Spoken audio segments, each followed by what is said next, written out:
Hello you lot, this is KeefCooks, I'm Keef, and today I'm going to do something warming, comforting, hearty, soupy, stewy. I'm going to make New England style fish chowder.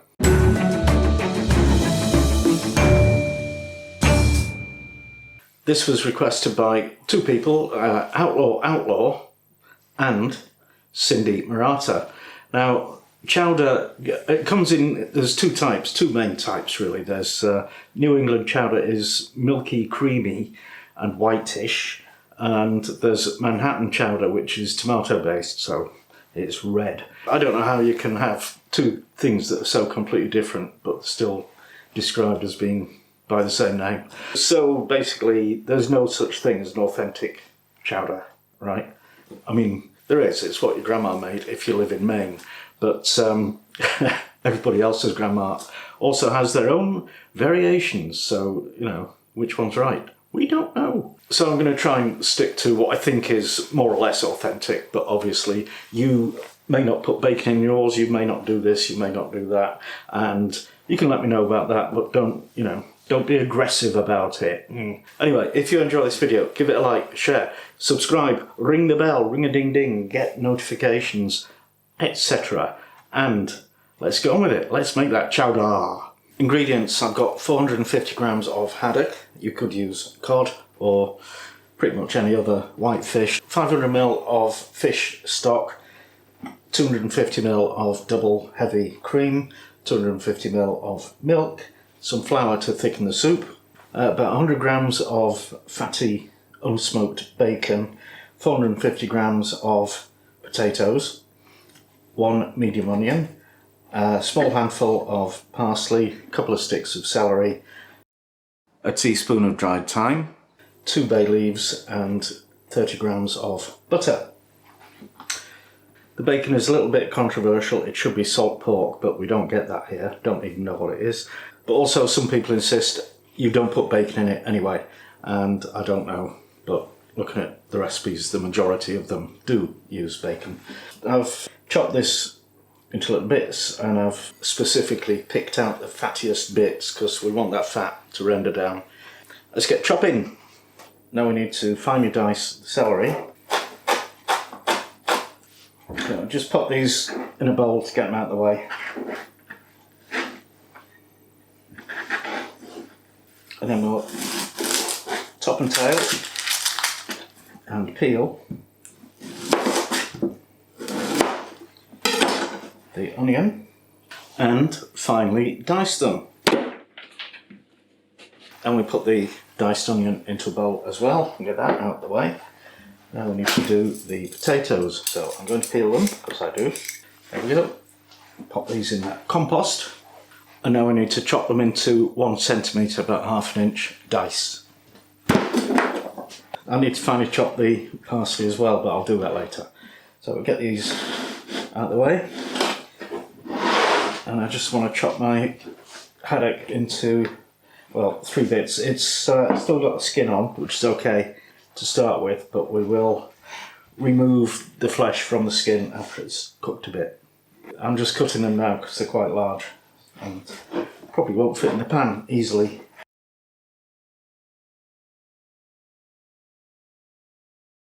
I'm starting this off in a frying pan just so that you can see what's going on. I'll transfer it to a saucepan later. So we start off by adding the bacon to the cold pan, turn the heat on low, and the fat will start to melt. And basically we want to try and get that fat to render down, and it'll take maybe 5 to 10 minutes. So it's okay for the bacon to brown, but try not to burn it. Then add the butter, get that melted.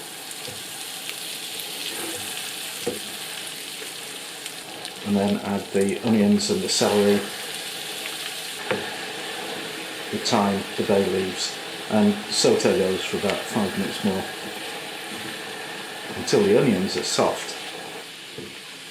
Now I'm going to sift in a couple of teaspoons of flour and stir those in. And this will help thicken it. When that's cooked for a couple of minutes, add the fish stock, Stir well and make sure it's all nice and smoothly mixed, and at this point you can transfer it to a saucepan and add the potatoes, and at some point you want to add most of the chopped parsley but save a bit for garnish. Bring it to a boil and then reduce the heat and simmer it for about 10-15 minutes until the potatoes are tender. And now we'll add our chunks of fish and let those cook for a few minutes. Then, and when it looks like the flakes will separate, fish them out and scrape them off the skin and put the flakes back in. Cook that for a couple more minutes, then add the milk and the cream, stir those and then give it a taste. It probably won't need salt because of the bacon, but if you think it does, then add some, and also some white pepper.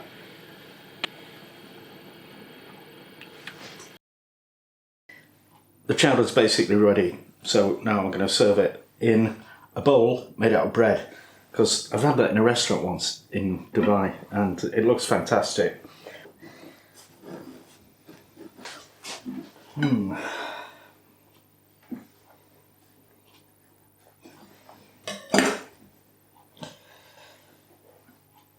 Yes. Kind of scared of pulling too much out so that it leaks, because, well, it would be fun, but I don't want that to happen. I reckon that'll do.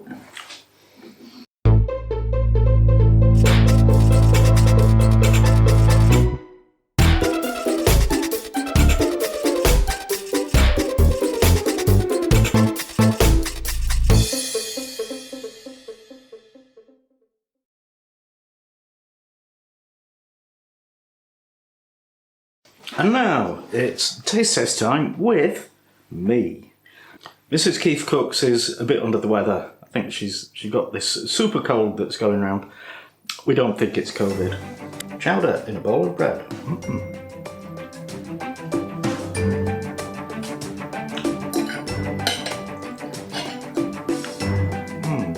Oh yeah.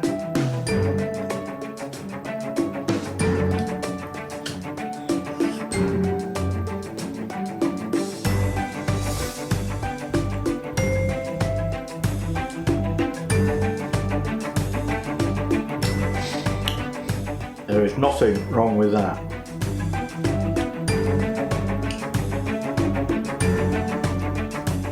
So there you go. You should make it. It's really, really easy and delicious.